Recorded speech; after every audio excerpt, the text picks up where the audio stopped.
A great quote, who came up with this one? A guy named Devereux referred to primitive religion as being organized schizophrenia. This was somebody in the 1940s exactly getting this flavor of contextualized, appropriate, hearing the voices at the right time, all of that. But this was overwhelmingly literature about the weird stuff those folks are up to in the night and the Time Life specials on public television.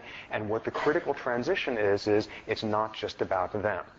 At some point, this anthropologist Ackerneck, who was quite leftist in his orientation, wrote a long essay saying how incredibly culturally chauvinistic it was of the Western anthropologists to write all these articles about how shamans are half-healed madmen, and how condescending that was to talk about those cultures as being so irrationally based in contrast to us. And what's the obvious punchline is, the problem isn't saying that they're irrational when we're saying that we aren't, but it's saying that we're equally irrational. We are equally irrational in some of the tenets that we have here. A quote from Ackerneck at the time was, "Our culture is unique in outlawing the irrational."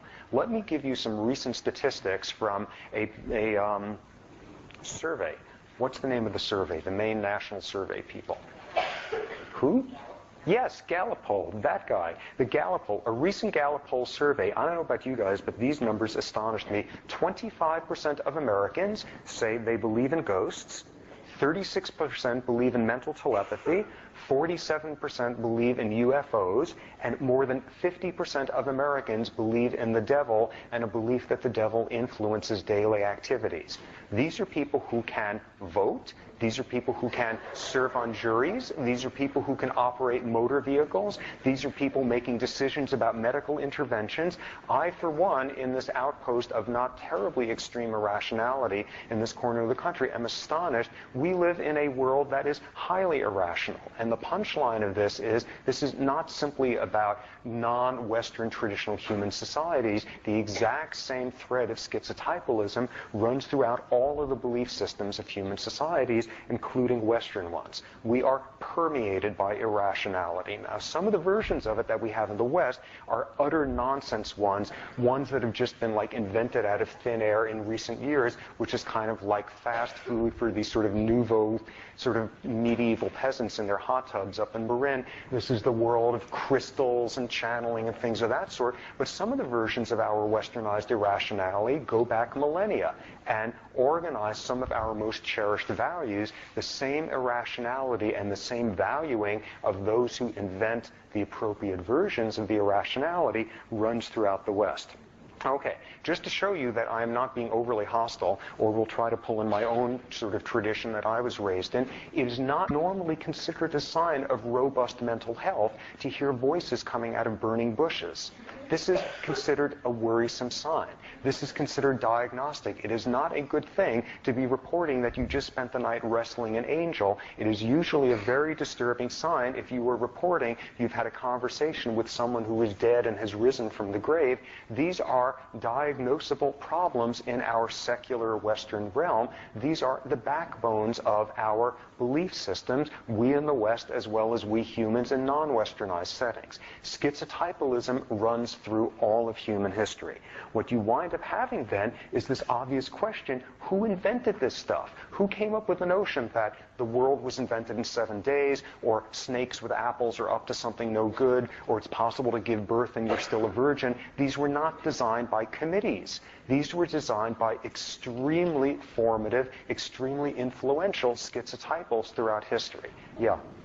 How do we explain the need for shamans? What is the reason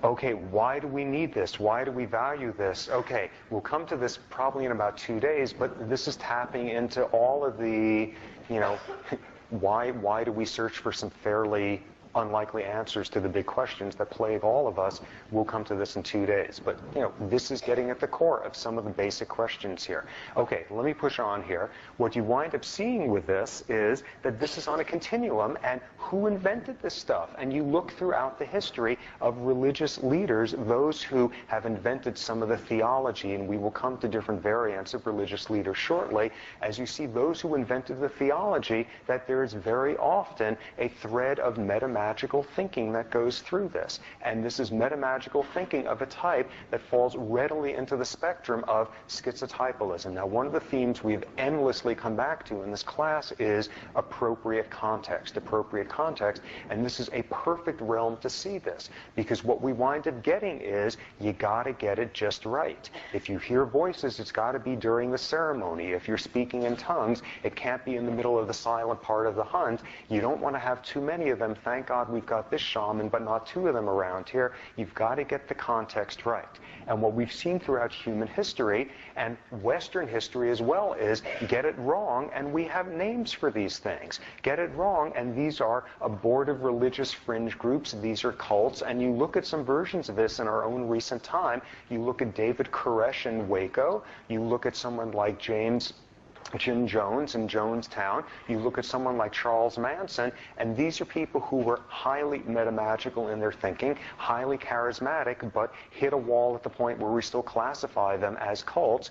Manson is a diagnosed schizophrenic. With the other two, there's only post hoc sort of forensic psychiatry that you can do. What you wind up getting is get it wrong, and we call it a cult. Get it right in the right time and the right place, and maybe for the next couple of millennia, people won't have to go to work on your birthday if you get it exactly right in that setting.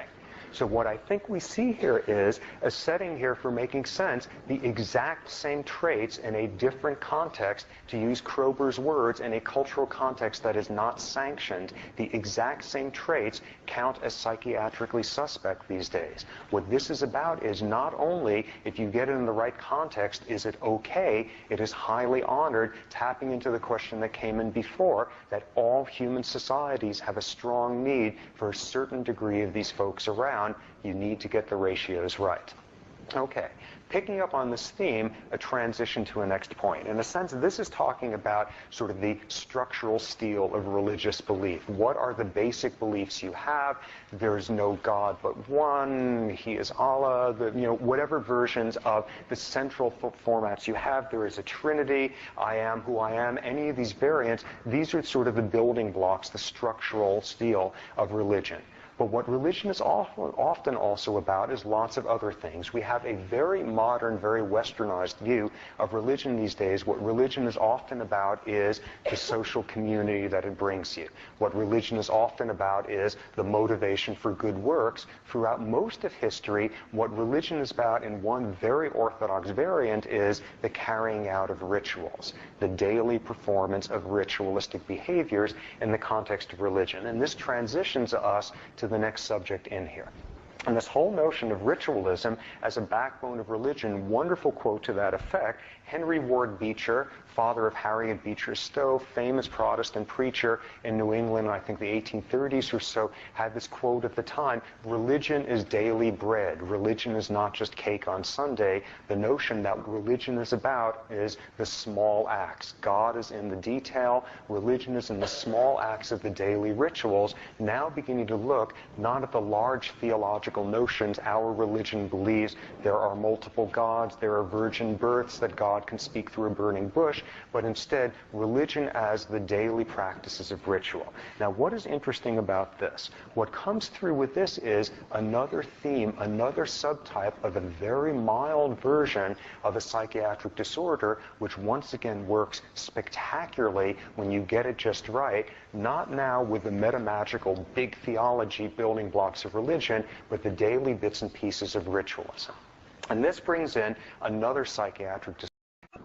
So what we get here at this point is the obvious question, who invented knocking on wood for good luck? Who's the Hindu who had some sort of obsession with the number 24, or the Jew with an obsession with the number 18? Who got this belief that God was completely obsessed with the numbers of bones in the body, and that's how many things you should do? What we have here is not only the recognition that if you are OCD, religion can provide a sanctuary. If you are OCD in the right setting, you can in fact make a living by being religiously ritualistic, but the recognition that probably people with strong obsessive compulsive tendencies had something to do with the invention of many of these rituals. I suspect historically that's where it has come from.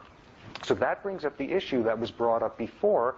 Why should these rituals be so similar? You look at the prohibitions, for example, in Judaism, more than 200 of these have to do with food preparation and cleansing. You see the sequence in any of these, and the top 4 in OCD are identical to the top 4 in all of these religions: cleansing of the body, food preparation, entering and leaving significant religious places, and numerology, numbers. Why should that be? Basically, 2 types of explanations. One is we may be seeing some sort of convergence. It's not by chance that people are highly ritualistically concerned with making sure their bodies are cleaned and that their food is correctly prepared, and I suspect that has part to do with it. But I suspect what we're also seeing, and with records of people like Martin Luther, what we're also seeing is because some of the people who invented some of these religious rituals had a background of OCD. Maybe not fully paralytic versions, but nonetheless, somebody spending 5 hours a day washing his hands and 5 hours a day confessing about how he didn't wash his hands enough, this does not seem to be a mild version. The more I wash, the dirtier I get. Okay, what I think you wind up seeing is that historically, all sorts of folks generating rituals. OCD is estimated to have an incidence anywhere from 1 to 10% in the population, depending on how you define it, the continuum. And what you have is, I suspect, in periods of religious crisis, cultural crisis, during a period of persecution, during a period where whatever is currently in shape is not working, the right person at the right moment comes forward and in effect says, this is how I have been privately honoring our Lord all these years, and I am offering it to all of you to see this is what I have been doing, and in the right place and time, it catches on and it turns into the thing that is the ritual for the rest of the community within decades. Okay. So what I've been suggesting here, and what I also emphasize, is none of this is original with me except for the notion that the OCD has something to do with the invention of these rituals. These ideas go back decades, go back centuries, that there is a parallelism between the symptoms of what we call schizotypalism and the metamagical backbone of religious theology. There's a parallelism between what we call obsessive-compulsive disorder and the ritualism of mainstream Orthodox religion, and this key point that the exact same behaviors, which in one context destroys your life, has you peripheralized. Do it right, do it in the right context, and it is not peripheralizing, it makes you very honored and powerful. One of the healthiest things you could do with your life is to be religious. And to be highly religious, it is a very strong protector against major depression. Religious belief extends your life expectancy, and that's after you control for. It changes risk factors. You're less likely to drink to excess, all of that. What is the big issue in that field is, do the health benefits of religiosity merely come from the social community that you get typically by being religious? The question early in the lecture today, religiosity versus spirituality, that might be a realm to dissociate them. Spirituality, if it's a very personal one, you wouldn't get the community. Do you still get the health benefits? Nobody knows at this point, but those are studies that people are doing. But absolutely, one of the greatest things you can do out there to buffer yourself from depression is to be religiously believing. And walk through all the steps at the end of the lecture the other day, elements of control, predictability, explanation, outlet, and you will see exactly how religion taps into that. And to go back to the question that came up here before, why do we have a societal need for shamans? Why do we have a societal need for much of this? Because we are trying to explain the unexplainable. We are trying to look for causal links of things that may or may not be associated. This is basically a way of describing superstition. How tight of a link do you need between cause and effect to believe that there has been cause and effect? And this is coming down to statistical relations. And if you allow yourself to believe that this prayer could be answered, but it wasn't this time because I wasn't concentrating enough, I need to do it a bit more fervently, all of that, you have a system that allows us very readily to see causal links that may not be there. Now, what is the next interesting neurobiological piece of this is that take animals, take rats, and damage their hippocampus. And what you get with hippocampal damage then is you have more trouble making causal sequential links in events. what you wind up seeing, and this next sentence is meant to be as provocative as it will sound, is when you have rats with hippocampal damage, they are more vulnerable to superstitious conditioning. Essentially what that is saying is that as you have a damaged hippocampus, you have less of a capacity to tell the difference between accurate cause and effect linkages and ones that are merely statistically hinting of that, or ones that may not be in the slightest bit connected with each other. Hippocampal damage and rats have a lower threshold for superstitious conditioning. And we can very readily run with that one in terms of what the implications of that might be, going our usual sequence from, in order to appreciate a biological effect, big, gross lesion sort of stuff, to once again the much more subtle realm. We all differ in our number of hippocampal neurons and the amount of this enzyme and the amount of myelin and all the biology we know, all the individual differences. A last disorder that winds up being interesting. There is a type of epilepsy which, when you have it, something happens to your religious belief system. And this is one of its characteristic features. Epileptic seizures, as I think we've discussed in here, have characteristics as to what part of the brain they originate in. And this is epilepsy that originates in the temporal lobe. The temporal lobe containing the hippocampus, the amygdala. It's a big limbic area. The temporal lobe epilepsy. And about 30 years ago, a neurologist named Geschwin, who was at Harvard, who was probably the most influential neurologist of the 20th century, Geschwin published a paper first describing what is now called temporal lobe personality, which is a cluster of personality traits that become far more common in people with temporal lobe epilepsy. Once again, not everybody with this personality profile has epilepsy lurking there. Not everybody with temporal lobe epilepsy gets this profile, but statistically at a higher than expected rate. What do you see with temporal lobe personality? First off, the person becomes extremely serious and humorless. Okay, you might say, I would become extremely serious and humorless if I suddenly came down with epilepsy. What's the appropriate control? Looking at other types of epilepsies of equivalent severity, it's specific to temporal lobe. So you get the seriousness. Next thing you get is what is termed neophobia. You don't like new things. You like to just do very familiar sorts of stuff, the same small circle of friends, the same very relatively limited range of experiences. Okay, if I had epilepsy, I would suddenly get a lot more sort of involuted in my lifestyle. Once again, the controls are other types of epilepsies. Next thing you see is this bizarre trait called hypergraphia, which is people with temporal lobe personality begin to write obsessively. They feel a pressured need to write. Fourth trait, and the most interesting one of all, is people with temporal lobe personality become obsessively interested in religious and philosophical subjects. And these are not people with uncontrolled seizures happening all the time. These are people whose seizures are relatively well controlled with medication. And there's even been a paper published in a neurology journal doing this sort of paleoforensic neurology by a neurologist speculating someone who in history had temporal lobe epilepsy, and this was St. Paul. St. Paul, who had seizure auras, as documented. No evidence that the guy was particularly humorous. The guy was hypergraphic as hell, and clearly had a very strong interest in religious and philosophical subjects. And, you know, this is fun, but what do you make of the fact that somebody has an uncontrolled seizure in this part of the brain for 30 seconds once every 6 months, and they become more interested in religious subjects?